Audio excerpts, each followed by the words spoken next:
Hello friends, कैसे हैं आप सब। मैं वंदना मौर्य आप सभी का स्वागत करती हूं मेरे यूट्यूब चैनल पर, जिसका नाम है वीएमसी द लर्निंग पॉइंट। पिछले वीडियो में हमने प्रबंध के अर्थ एवं परिभाषा के बारे में जाना था। आज की वीडियो में हम जानेंगे प्रबंध की विशेषताओं के बारे में। तो चलिए शुरू करते हैं। प्रबंध की जो पहली विशेषता हम जानने जा रहे हैं उसका नाम है प्रबंध एक प्रक्रिया है। प्रबंध एक प्रक्रिया है। यह प्रक्रिया सतत चलती रहती है। जो लोग इस प्रक्रिया को चलाते हैं वे अधिशासी अथवा प्रबंधक कहलाते हैं। उनका मुख्य कार्य किसी संस्था की सीमित साधनों का मानव समाज के लिए अधिकतम उपयोग करना है।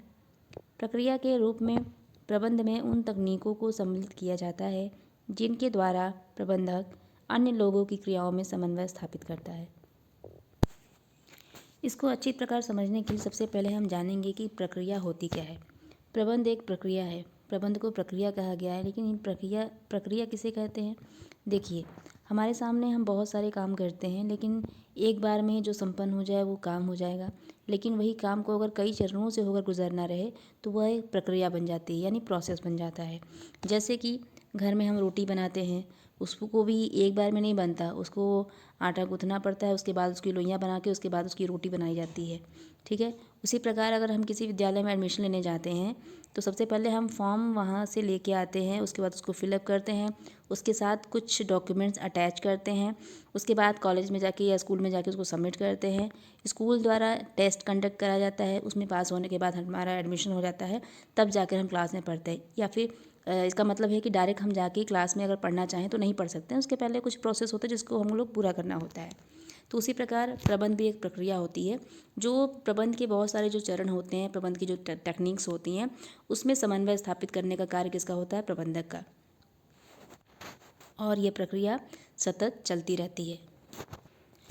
अगली विशेषता है प्रबंध एक सामाजिक प्रक्रिया है। प्रबंध एक सामाजिक प्रक्रिया है क्योंकि प्रबंध के कार्य मौलिक रूप से मानवीय क्रियाओं से संबंधित हैं।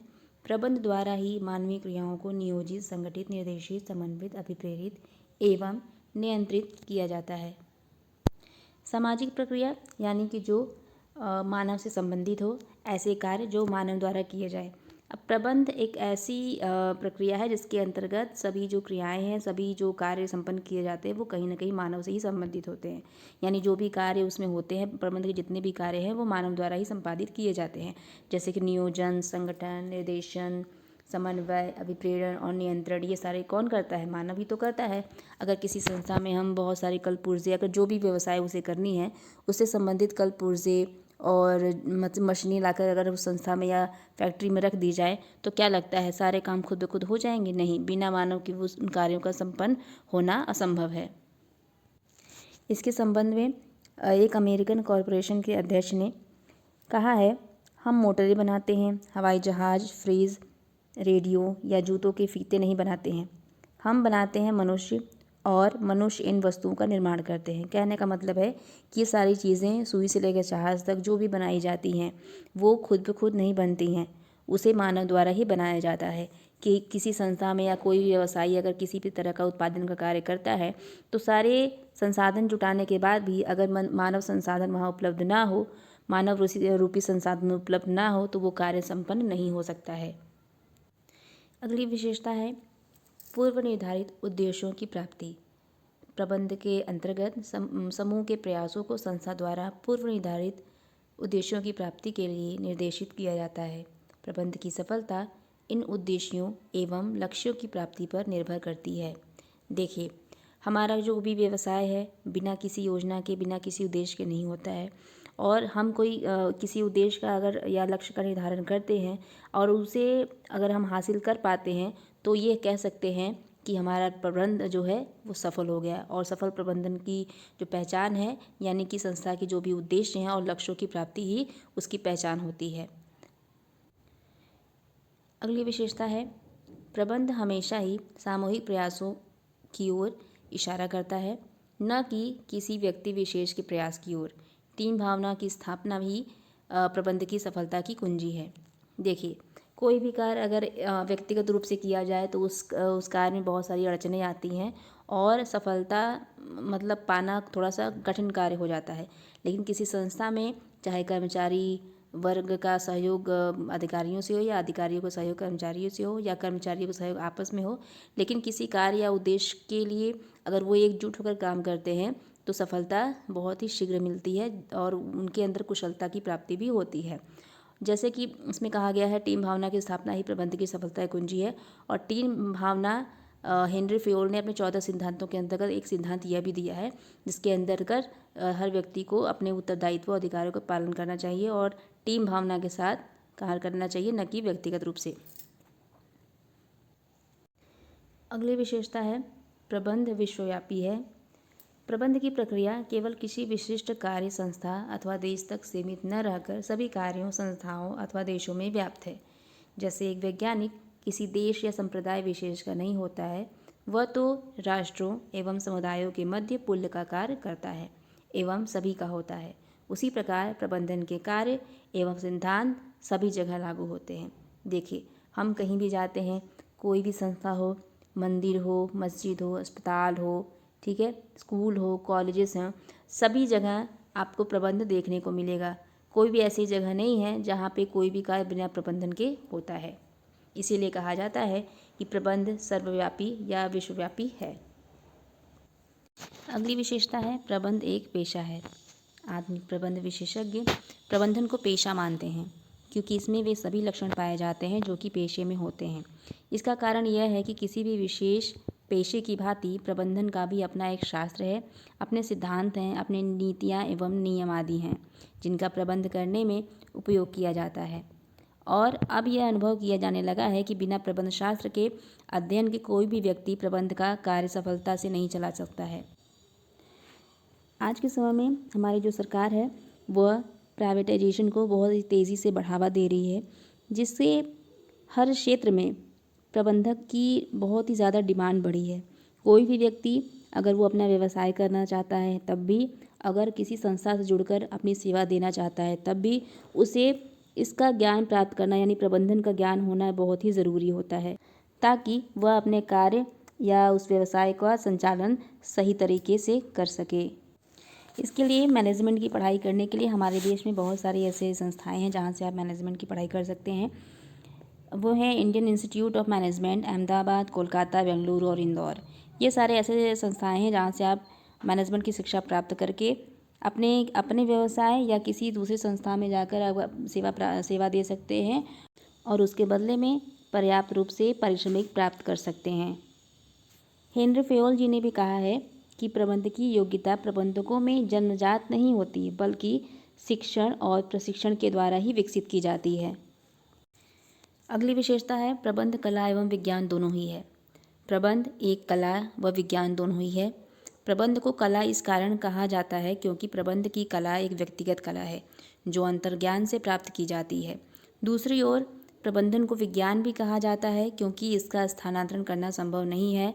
इसके भी कुछ सामान्य सिद्धांत एवं नियम हैं जिनका पालन करने से कुशलता एवं निर्धारित लक्ष्यों की प्राप्ति की जा सकती है और ये सभी जगह समान रूप से लागू किए जाते हैं। कहने का मतलब ये है कि प्रबंध के अंतर्गत कला और विज्ञान दोनों के ही लक्षण पाए जाते हैं। जैसे अगर हम कला की विशेषताओं के बारे में बात करें तो कला वांछित परिणामों को प्राप्त करने की विधि है। वांछित परिणामों की प्राप्ति कला का प्रयोग करने वाले व्यक्ति के व्यक्तिगत चातुर्य एवं ज्ञान के प्रयोग पर निर्भर करता है। कला व्यक्तिगत होती है, कला हस्तांतरित नहीं की जाती बल्कि किसी को सिखाई जा सकती है। कला व्यवहारिक एवं क्रियान्वयन अथवा अभ्यास पक्ष से संबंध रखती है। कला रचनात्मक होती है। कला का उपयोग ठोस उद्देश्यों एवं परिणामों को प्राप्त करने के लिए किया जाता है। कला का संचय संभव नहीं है। कला मानव से संबंधित होती है, अर्थात मानव ही कला का महत्व जानता है। तो ये सारे जो लक्षण हैं वह प्रबंध के अंतर्गत भी पाए जाते हैं, इसीलिए इसको यानी प्रबंध को कला कहा गया है। विज्ञान क्या है? विज्ञान ज्ञान का एक क्रमबद्ध अध्ययन है जो कारण एवं परिणाम में संबंध स्थापित करता है। इस प्रकार विज्ञान एक क्रमबद्ध, व्यवस्थित एवं संग्रहित ज्ञान है जो सत्य तथा तथ्यों पर आधारित होता है, जिसे अवलोकन एवं परीक्षण के द्वारा प्रतिस्थापित किया जा सकता है। उसी प्रकार प्रबंध में भी यानी कि प्रबंध शास्त्र में भी ज्ञान का एक क्रमबद्ध अध्ययन होता है। प्रबंध के वर्तमान सिद्धांत में कारण एवं परिणाम में संबंध रखते हैं। ये सिद्धांत व्यापक प्रयोग, अवलोकन एवं परीक्षणों के पश्चात ही प्रतिस्थापित किए जाते हैं, तो इसीलिए इसको विज्ञान भी कहा गया है। हमारी अगली विशेषता है प्रबंध एक अदृश्य कौशल है। प्रबंध कोई दिखाई देने वाली वस्तु नहीं न होकर एक अदृश्य कौशल है, एक ऐसा कौशल जो किसी कार्य के परिणामों से जाना जाता है। यदि कार्य अथवा प्रयास सफल होते हैं तो वो प्रबंध अच्छा कहलाता है। इसके विपरीत यदि कार्य अथवा प्रयास असफल होते हैं तो वह प्रबंध अकुशल कहलाता है। यानी कि व्यवहार में यह देखा जाता है कि अकुशल प्रबंध की जानकारी कर्मचारियों को बहुत ही जल्दी हो जाती है और उसके विपरीत सफल प्रबंध की जानकारी बड़ी देर में मिलती है या फिर कभी कभी मिलती भी नहीं है। इसी कारण ये कहा जाता है कि प्रबंध एक अदृश्य शक्ति है। और हम अक्सर सुनते हैं कि टाटा उद्योग समूह का प्रबंध बहुत अच्छा है। इसका मतलब यही है कि इस उद्योग में कार्य की जो दशाएं हैं, रोजगार की दशाएं, कर्मचारियों के प्रति व्यवहार, माल का गुण, स्थल आदि बहुत ही अच्छा है, जिसका परिणाम हमें उनके प्रोडक्ट के रूप में मिल जाता है। अब पूर्व में दी गई सारी विशेषताओं के साथ साथ हम अन्य विशेषताओं को भी इसमें जान लेते हैं। पहली जो विशेषता थी, प्रबंध एक प्रक्रिया है, मैनेजमेंट इज़ अ प्रोसेस। प्रबंध एक सामाजिक प्रक्रिया है, management is a social process. पूर्व निर्धारित उद्देश्यों की प्राप्ति, achievement of pre determined objectives. सामूहिक प्रयास, ग्रुप एफर्ट्स। प्रबंध विश्वव्यापी है, मैनेजमेंट इज़ यूनिवर्सल। प्रबंध का एक पृथक अस्तित्व है, मैनेजमेंट हैज़ डिस्टिंक्ट एंटिटी।